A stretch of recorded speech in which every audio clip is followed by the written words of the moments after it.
Assalamu alaikum wa rahmatullahi wa barakatuhu. Sorry, there was some network issues, so I sent the link. Inshallah, we will just start now. Rabbi shrah li sadri wa yassir li amri wahlul 'uqdatam min lisani yafqahu qawli. Am I audible?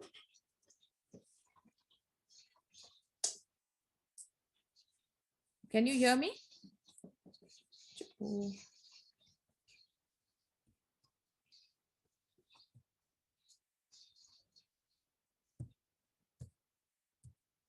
Hello, can you hear me?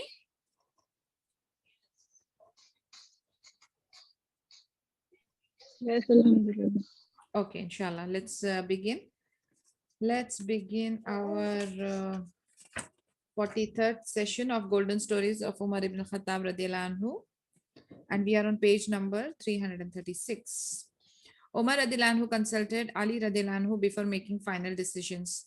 In his book Al Faruq, the eminent scholar Shibli and Numani titled the chapter The Fulfilling of Rights and the Mutual Exchange of Respect and Good Manners between the members of the Prophet's household and the companions of the Messenger of Allah sallallahu alaihi wasallam. In that chapter, Sheikh An-Numani wrote, Verily, Umar radiallahu anhu would never make a final decision regarding important matters without first consulting Ali radiallahu anhu. Al Faruq,